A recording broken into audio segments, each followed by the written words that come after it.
Peran komunitas dalam mendukung pengobatan pasien TBC, terutama pasien TBC RO di Kota Medan sangatlah penting, terutama dalam situasi pandemi seperti saat ini. Kali ini kami akan menyajikan potret dua komunitas dalam membantu pemerintah mengeliminasi angka TBC RO di Ibu Kota Sumatera Utara. Berikut liputan selengkapnya dalam segmen Sekitar Kita.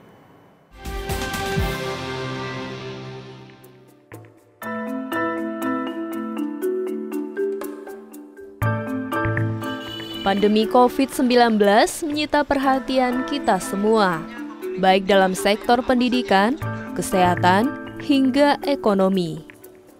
Namun di balik kemelut pandemi, ada mereka yang harus berjuang untuk sembuh.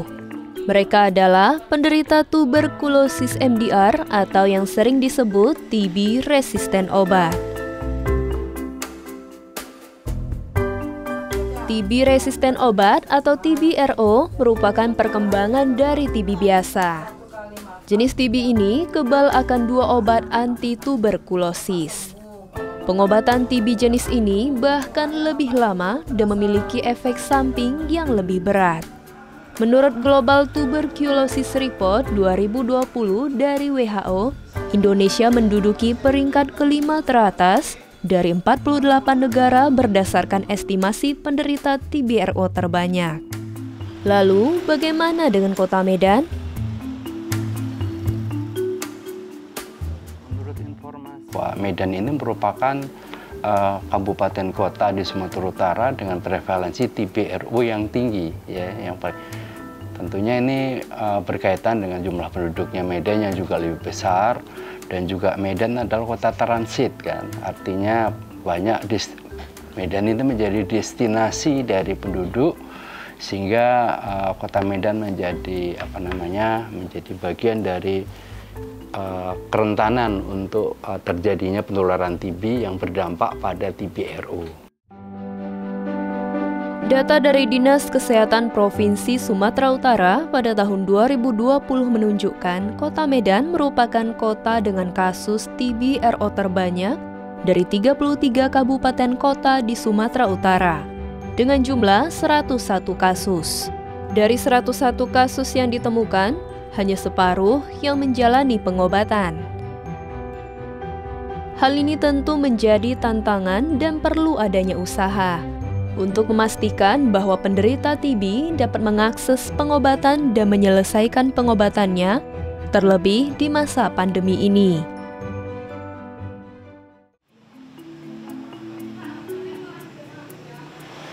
Mengapa? Jika penderita tidak tuntas berobat, maka kuman TB akan semakin resisten terhadap obat, dan tidak menutup kemungkinan kuman TB akan resisten terhadap obat sepenuhnya, atau yang dikenal dengan tahap TDR atau Totally Drug Resistance. Untuk membantu penderita TB, termasuk TB-RO mendapatkan hak atas kesehatan dasarnya seperti dalam mengakses pengobatan, contohnya seperti pesan. Ini mau ngambil obat Stiara Penta nih, Kak. Nah, nggak bisa pulang nih, Kak. Pesat berdiri dari tahun 2016. Pesat Medan ini adalah singkatan dari Pejuang Sehat Bermanfaat. Di sini kami terdiri dari mantan-mantan pasien TB-RO, artinya orang yang telah pernah menjalani pengobatan TB-RO.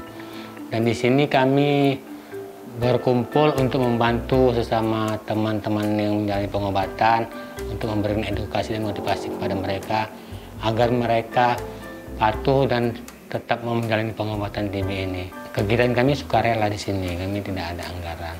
Yang membuat semangat itu, Mbak, karena kita sudah merasakannya, Mbak, gimana saat kita pengobatan dulu, dimana diskriminasi orang ke kita dijauhi orang. Nah, jadi kita artinya kita nggak mau lah lagi ada teman-teman yang lain merasakan seperti itu. Nah,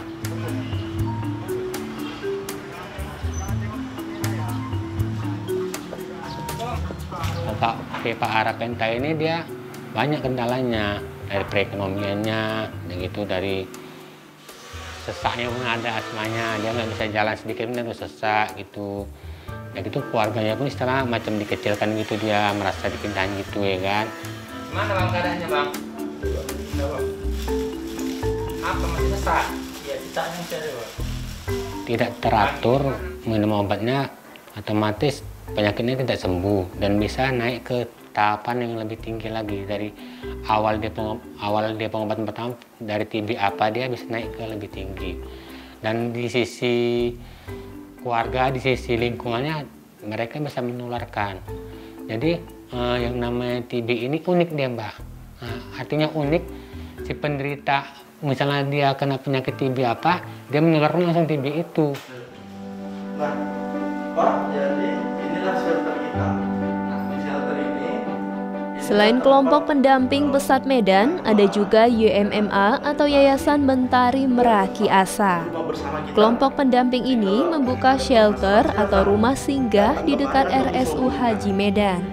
Meski masih baru buka pada bulan Maret lalu, shelter yang bernama Baitul Mufidah ini diharapkan nantinya dapat memberikan layanan informasi, advokasi, dan konsultasi psikososial untuk para penderita TB termasuk TBRO.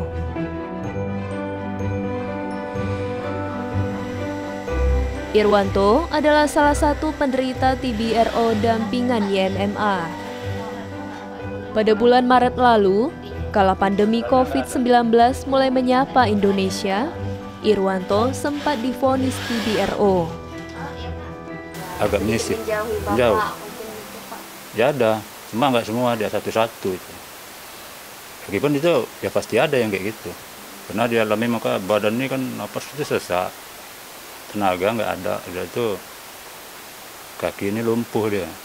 Dalam segi kejiwaan ada kita alami juga itu, tinggi juga kita ngalami sampai kita mimpi-mimpi rasanya memang mati gitu kayaknya. Berselang setahun ia divonis, ia telah menyelesaikan pengobatannya hingga tuntas. Kini, Irwanto sudah bisa beraktivitas seperti biasa, walaupun masih merasakan efek samping dari pengobatan yang panjang.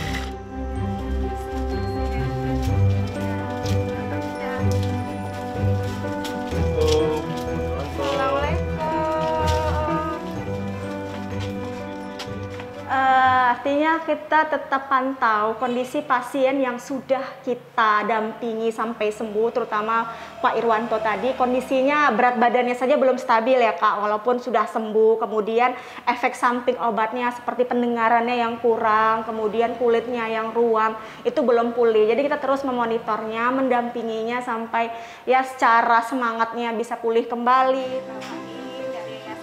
Irwanto merasa terbantu dengan adanya dukungan dari orang-orang sekitar seperti yang dilakukan YMMA untuknya. Sehingga, meski masih dalam suasana pandemi dan memiliki faktor komorbid karena paru-parunya yang rentan, ia masih bisa berobat secara tuntas. Nah waktu itu kalau nggak dibantu pun aku nggak sanggup juga. Ya orang-orang inilah yang mendampingi. Ya dalam masalah makan obat atau peringatan masalah makan atau untuk sarana kita mau ke sana kayak mana semua itu ya dibantu sama orang ini. Dengan adanya Pak Irwanto sebagai mantan pasien yang sudah sembuh dan mau minum obat, bisa menyadari masyarakat lain, pasien lain bahwa TBC itu bisa disembuhkan asal teratur minum obat. Iya, peran komunitas itu sangat dibutuhkan dan sangat strategis di dalam rangkaian proses penanganan TB. Ya. Nah, ini semua tentunya tidak bisa digerakkan hanya dari sektor pemerintah. Untuk itu, komunitas-komunitas yang bergabung di Medan ini sangat membantu tentunya. Jalan menuju target eliminasi tuberkulosis di Indonesia pada tahun 2030 memang masih sangat panjang. Meski begitu, upaya yang dilakukan beberapa kelompok pendamping ini setidaknya dapat memberikan secercah harapan dalam eliminasi TBRO di Indonesia. Mereka tak kenal lelah mengingatkan bahwa penderita berhak atas layanan kesehatan yang layak, juga agar penderita tak dianggap menyandang aib. Karena meski TBRO menular, pengobatan bisa menyembuhkan penyakit ini.